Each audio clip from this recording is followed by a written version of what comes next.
Hello नमस्कार साथियों, स्वागत करता हूं मैं आप सभी का सर्वज्ञ इंग्लिश क्लासेस में। अगर आप भी इंग्लिश रीडिंग करना चाहते हैं यानी कि पढ़ना चाहते हैं और इसके साथ साथ इसका ट्रांसलेशन करके समझना चाहते हैं तो क्लास को स्टार्ट करते हैं। तो क्लास को ध्यान से देखिएगा। शुरुआत करते हैं यहाँ से। One day Lord Buddha was passing through a village delivering the message of धर्म। इतना आप पढ़ लोगे। जी हाँ सर। अब इसका ट्रांसलेशन कैसे करते हैं देखिए। शुरुआत करते हैं ट्रांसलेशन की। जैसे कि वन डे लिखा दिखाई दे रहा है। जी सर। इस वन डे को कहते हैं एक दिन, ठीक है।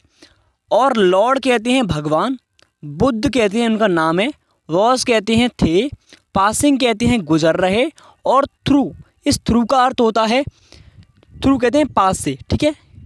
ए विलेज कहते हैं एक गांव, ठीक है। और डिलीवरिंग कहते हैं देकर, ठीक है। और मैसेज कहते हैं संदेश या फिर भाषण। ऑफ धर्म यानी कि धर्म के, ऑफ कहते हैं कि।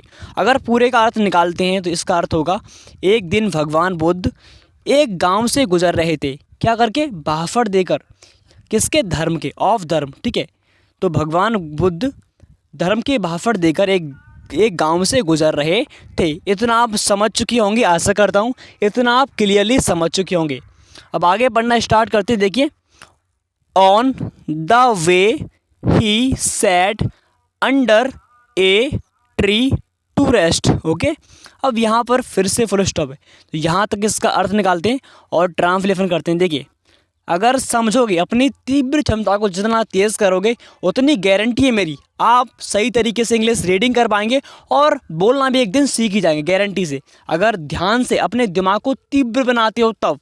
देखिए, ऑन द वे लिखा दिखाई दे रहा है आपको। जी सर, अभी नहीं।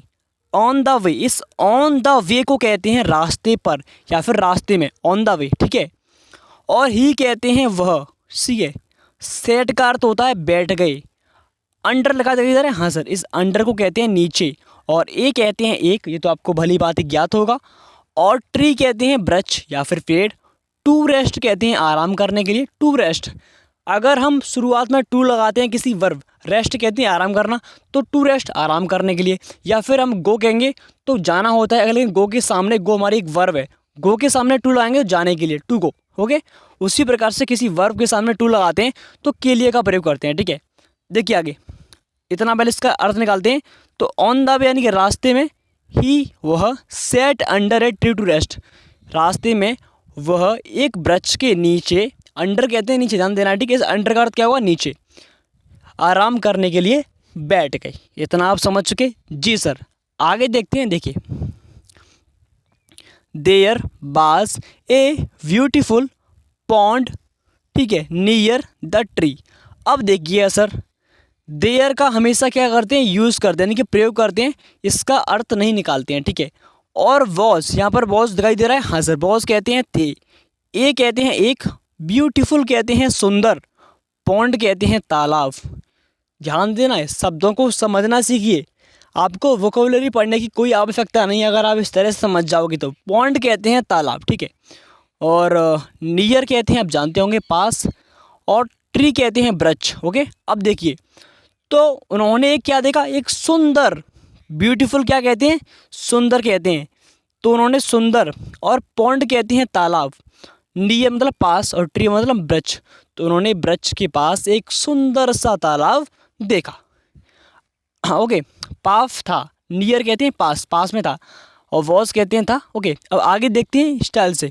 तो यहाँ से अब जो वर्ड्स है वो हाइड है, लेकिन क्या करते हैं, अब जो दूसरी स्टोरी है उसको पढ़ना स्टार्ट करते हैं, ठीक है। नेक्स्ट स्टोरी चलते हैं, नेक्स्ट। तो यहाँ से अब हम सेकंड स्टोरी पढ़ना स्टार्ट करेंगे। दूसरी स्टोरी बहुत अच्छी तरीके से देखिए, इसका भी ट्रांसलेशन करेंगे, चिंता मत कीजिए।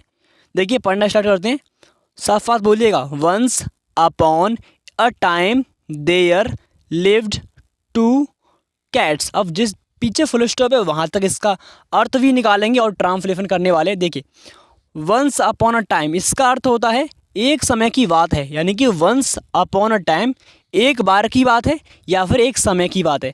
इसको आपको बहुत अच्छी तरीके से सुनना है। वंस अपॉन अ टाइम, ठीक है, एक समय की बात है या फिर एक बार की बात है। देखिए, there lived two cats, lived कहते हैं रहती थी, ठीक है। इस लिव्ड का अर्थ क्या होगा सर, रहती थी। मैं थोड़ा सा कलर चेंज करता हूँ, ठीक है, जिससे आपको दिक्कत ना हो। लिव्ड कहते हैं रहती थी, टू कहते हैं दो, और कैट्स कहते हैं बिल्लियाँ, ठीक है। तो एक बार की बात है, 2 बिल्लियाँ रहती थी। इतना आप समझ चुके होंगे। जी हाँ सर। आगे देखते हैं। देखिए, they were very good friends. Okay, हाँ सर। देखिए, तो दे, जो दे लिखा है यहाँ पर, हाँ सर, दे कहते हैं वे, वर कहते हैं थी या फिर थे, वेरी कहते हैं बहुत, और गुड को कहते हैं अच्छे, और फ्रेंड्स कहते हैं मित्र या फिर दोस्त, ठीक है। तो वे दोनों, मतलब वे दोनों कैसे थे? अच्छे मित्र थे। वे अच्छे मित्र थे या फिर अच्छे दोस्त थे। बात तो एक ही है ना। हाँ सर। आगे देखते हैं। They played and laughed together, ठीक है। अब देखिए सर, जो दे लिखा है, दे मतलब वे, ओके, प्लेड मतलब खेलती थी या फिर खेलते थे, एंड मतलब और, लाफ्ड कहते हैं हंसते थे, टुगेदर कहते हैं साथ साथ, ठीक है। तो वे दोनों साथ साथ हंसते थे और खेलते थे, यानी कि वे दोनों साथ साथ हंसते और खेलते रहते थे। इतना आप समझ चुके होंगे। हाँ सर। अगर वीडियो पसंद आ रही है तो वीडियो को लाइक जरूर कीजिए, जिससे कि और लोगों तक वीडियो पहुंचे, ठीक है। आगे देखिए। One fine day they found a loaf of bread. देखिए सर, हाँ sir, one fine day, one fine day का अर्थ होता है एक अच्छा दिन। फाइन कहते हैं अच्छा, तो एक अच्छे दिन। दे मतलब, जो दे लिखा है मतलब वे, ठीक है। फाउंड कहते हैं मिला, ए मतलब एक, लॉफ ऑफ ब्रेड कहते हैं रोटी का टुकड़ा। लॉफ ऑफ ब्रेड, ब्रेड कहते हैं रोटी और लॉफ कहते हैं टुकड़ा या फिर पीस भी कहते हैं, ठीक है। पीस का अर्थ भी टुकड़ा होता है। तो एक अच्छे दिन उन्हें क्या मिला था? एक रोटी का टुकड़ा मिला। फाउंड कहते हैं मिला। आगे देखते हैं। They picked it and decided to break it into 2 equal. अब देखिएगा सर, कितना आनंद आने वाला है आपको इसको पढ़ने में।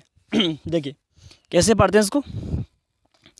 तो मैंने कहा था कि दे का अर्थ वे भी होता है और उन्होंने भी होता है। सही समय पर सही चीज़ का प्रयोग करते हैं हम बाकी के अनुसार। तो दे कहते हैं उन्होंने, ठीक है। पिक्ड कहते हैं उठा लिया, ठीक है। और इट पीछे लिखा इट, इस इट को कहते हैं इसे। तो दे पिक्ड इट, यानी कि उन्होंने इसे उठा लिया। किन्होंने? दोनों ने, ठीक है। दे पिक्ड इट, उन्होंने इसे उठा लिया। अब आगे देखते हैं सर। एंड, इस एंड को कहते हैं और। डिसाइडेड कहते हैं निश्चय किया या फिर निर्णय लिया, ठीक है, या फिर फैसला किया।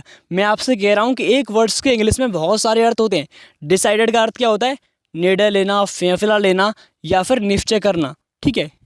टू ब्रेक लिखा है, टू ब्रेक, हाँ सर। इफ़ टू ब्रेक कहते हैं तोड़ने या फिर बांटने, ठीक है। इट कहते हैं इसे, और इनटू मतलब मैं, टू मतलब दो, इक्वल कहते हैं बराबर बराबर, ठीक है। तो उन दोनों ने निश्चय किया कि हम इसे बराबर बराबर भागों में बांटेंगे, ठीक है। इतना आप समझ चुके होंगे। एक बार फिर से पढ़ लेते हैं इसको। हाँ, दे पिक्ड, यानी उन्होंने उठाया, इट मतलब इसे, एंड और, डिवाइडेड मतलब निर्णय लिया या फिर फैसला लिया, टू ब्रेक कहते हैं बांटने का, इट इनटू 2 इक्वल मतलब 2 भागों में बराबर बराबर बांटने का उन्होंने निर्णय लिया। आप इस कहानी को भी समझ चुके होंगे। आशा करते हैं आपको ये कहानी भी पसंद आई होगी और अच्छी तरह से आपने समझी भी होगी। तो वीडियो को लाइक कर दीजिए और साथ में ही चैनल को सब्सक्राइब जरूर कर लीजिए। मिलते हैं ऐसी इंटरेस्टिंग क्लास। जय हिंद। और कुछ भी प्रश्न पूछना हो तो आप कमेंट सेक्शन में कमेंट कर सकते हैं और वीडियो की लिंक डिस्क्रिप्शन में मिल जाएगी। आपका बहुत बहुत धन्यवाद। जय हिंद।